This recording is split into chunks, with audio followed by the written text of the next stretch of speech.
सूरत नाम में आप सबकी सलामती हो। मेरे अजीज़ों, आज का जो हमारा मौजू है वो ये है कि हमें दुआ का जवाब क्यों नहीं मिलता। मेरे अजीज़ों, अक्सर लोग ये सवाल करते हैं कि फ़लाँ की दुआ का भी जवाब मिल गया, इनकी दुआ का जवाब भी मिल गया, उनकी दुआ का भी जवाब मिल गया, खुदा हमारी क्यों नहीं सुन रहा। मेरे अजीज़ों, हमें ही जवाब क्यों नहीं मिल रहा, खुदा हमारी ही क्यों नहीं सुनता। ये आप चाहते हैं कि खुदा मेरी दरख्वास्तों को, मेरी डिज़ायर्स को, मेरी ख्वाहिशों को और जो कुछ मैंने खुदा के हुजूर कहा है या मांगा है वो मुझे क्यों नहीं मिल रहा। तो आइए जानते हैं कि हमें हमारी दुआओं का जवाब क्यों नहीं मिलता। अगर हम ये चाहते हैं कि खुदा हमारी सुने, हमारी दुआओं का जवाब दे, तो सबसे पहले हमें उसकी मर्जी को जानना है कि आखिर उसकी मर्जी क्या है, वो क्या चाहता है हमसे। हमें जो भी दुआ करनी है वो हमें यस्सु के नाम से शुरू करनी है, वो हमें यस्सु के नाम से करनी है। मेरे अजीज़ों, अगर आप पूरी बाइबल एक्सप्लोर कर दें, आप गाइड से लेकर मुफाससा तक ऐसा कोई भी नाम नहीं दिया गया जिससे आसमान खुलता है, जिससे हमारी दुआएं आसमान तक पहुंचती है। मेरे अजीज़ों, को सिर्फ एक ही नाम है और वो यस्सु नाम है। इससे दुआ की जाए, इस नाम के यस्सु नाम से दुआ की जाए, वो दुआ आसमान तक पहुंचती है। वरना आप जितना मर्जी इंतजार करते रहे, आपकी दुआ का जवाब कोई नहीं आना।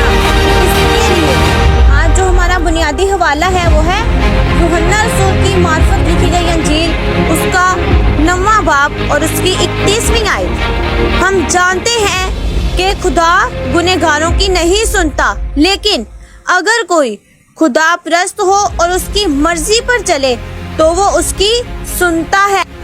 तो हमारा टॉपिक क्या है जी, कि खुदा हमारी दुआओं का जवाब क्यों नहीं देता। तो मेरे अजीजों, इस आयत का कॉन्टेक्स्ट जो है वो ये है कि यस्सु ने अंधे को शिफा दी थी। यहूदी जो कि यस्सु को कबूल नहीं करते थे, यस्सु की तालीमात, हालांकि यस्सु वो सारी तालीमात देते थे जो कि मूसा की शरीयत में थी, क्योंकि यस्सु मसीह पुराने अहदनामा की तकमील थे, लेकिन फिर भी उनके दिल बंद थे। मेरे अजीजों, नबी फरमाते रहे कि यस्सु मसीह आएगा जो दुनिया का बचाने वाला, जो दुनिया का सेवियर, जो दुनिया का निजात दहिंदा है, वो देखकर भी नहीं देख रहे थे। और यूहन्ना पहले बाब की 10वीं और 11वीं आयत में लिखा है कि वो दुनिया में था और दुनिया उसके वसीला से पैदा हुई और दुनिया ने उसे कबूल नहीं किया। और उसकी 11वीं आयत फिर वो अपनों में आया और उसके अपनों ने भी उसे कबूल ना किया। रद्दे कबूलियत, यानी गैर कौमों ने भी कबूल ना किया और अपनों ने भी कबूल ना की। तो मेरे अजीज़ों, उसके अपने कौन थे? अहले यहूद, जो अपने आप को मुकद्दस बाप इब्राहिम के साथ मंसूब करते थे, उनकी बात हो रही है। और जितने भी अपने आप को अजीम हस्ती बाप इब्राहिम के साथ मंसूब करते हैं, उनकी बात हो रही है कि वो अपनों में आया और उसके अपनों ने उसे कबूल ना किया। तो इस सिचुएशन में ये स्टेटमेंट आई है यहूदियों की तरफ से कि हम जानते हैं कि खुदा गुनहगारों की नहीं सुनता, लेकिन अगर कोई खुदा परस्त हो और उसकी मर्जी पर चले तो वो उसकी सुनता है, क्योंकि वो इस मौजज़ा को कबूल ही नहीं कर रहे थे।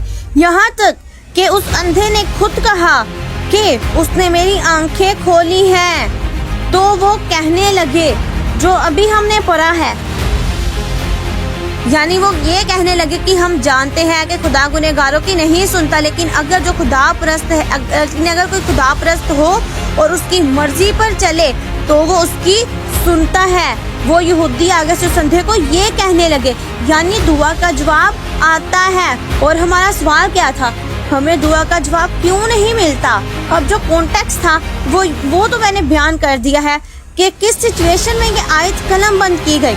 मेरे अजीजों, अब हम यहाँ पर एक छोटी सी मिसाल रखें। अब बात ये हो रही है कि हम दवाई भी ले रहे हैं, आप दवाई भी खा रहे हैं, मगर आपको शिफा नहीं मिल रही, आप उससे ठीक नहीं हो रहे।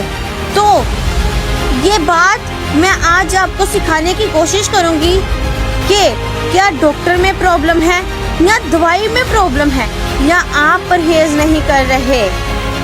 कुछ लोग परहेज नहीं करते, मतलब जो शुगर का मरीज है वो बोलेगा चलो जी मैं 4 प्लेटें और बिरयानी की मैं 4 प्लेटें और जर्दे की खा लेता हूँ और उसके बाद मैं 2 गोलियां और ले लूंगा। तो मेरे अजीजों, हम इस तरह की गुफ्तगू करते हैं, यानी कि आजकल हमारी बातें ये होती हैं, हम पूरी तरह से परहेज नहीं करते। मेरे अजीजों, यही बात यहाँ पर आ रही है कि अगर आप जिस्मानी सेहत के लिए कोई दवाई ले रहे हैं तो आपको जिस्मानी परहेज भी करना होगा, और अगर आप अपनी रूहानी सेहत के लिए एफर्ट्स कर रहे हैं तो आपको रूहानी परहेज भी करना होगा, वरना आप दवाई लेते रहेंगे, आप इबादतें अटेंड करते रहेंगे, आप दुआएं करवाते रहेंगे और आप खुद भी दुआएं जितनी मर्जी कर लें, लेकिन आपकी दुआ का जवाब कभी नहीं आएगा। ये बात आज हम सीखने की कोशिश करेंगे खुदा के कलाम से। पहली बात, वो लोग जो खुदा की मर्जी पर नहीं चलते, तो आइए मेरे साथ देखिए यूहन्ना का पहला खत 5 बाब और उसकी 14वीं आयत। तो मेरे अजीजों, यूहन्ना का पहला खत उसका 5 बाब और उसकी 14वीं आयत में यूं लिखा है, और हमें जो उसके सामने दिलेरी है उसका सबब ये है कि अगर उसकी मर्जी के मुआफिक कुछ मांगते हैं तो वो हमारी सुनता है, यानी दुआ का जवाब आता है। लेकिन हमारी दुआ का जवाब कब आता है? जब हम उसकी मर्जी के मुताबिक कुछ मांगते हैं। अब हमारी मर्जी कुछ और है और खुदावंद की मर्जी कुछ और है, लेकिन हम फिर भी जोर लगा रहे हैं, हम खुद भी और हम पास्टर्स को भी कह रहे हैं कि जी दुआ करें कि ये मेरा काम हो जाए, दुआ करें मेरा रिश्ता हो जाए, दुआ करें यहाँ पर मेरी शादी हो जाए। हम पूरा जोर लगा रहे हैं, ये नहीं कह रहे कि खुदा तेरी मर्जी क्या है, खुदावंद मेरी नहीं बल्कि तेरी मर्जी पूरी हो तो हमारी दुआएं सुनी जाती हैं। कई दफा कुछ चीजें ऐसी भी होती हैं जो खुदावंद हमें नहीं देना चाहता, क्योंकि वो हमारे लिए ठीक नहीं होती। अगर हम उसकी मर्जी के मुताबिक कुछ मांगते हैं तो वो हमारी जरूर सुनता है मेरे अजीजों, यानी दुआ का जवाब आता है। लेकिन हमें कोशिश करनी चाहिए कि हम खुदा की मर्जी को मद्देनजर रखते हुए उसके हुजूर झुके, उससे ये दुआ करें कि खुदा मेरी नहीं बल्कि तेरी मर्जी पूरी हो। अगर मुझे कुछ नहीं भी मिल रहा तो वो खुदा की ही मर्जी है, हम सब्र करें, हम उसकी मर्जी का इंतजार करें कि खुदावंद की मर्जी के मुताबिक मांगे हम। मेरे अजीजों, खुदावंद इस कलाम के वसीला से मुझे और आपको बड़ी बरकत दे। आमीन।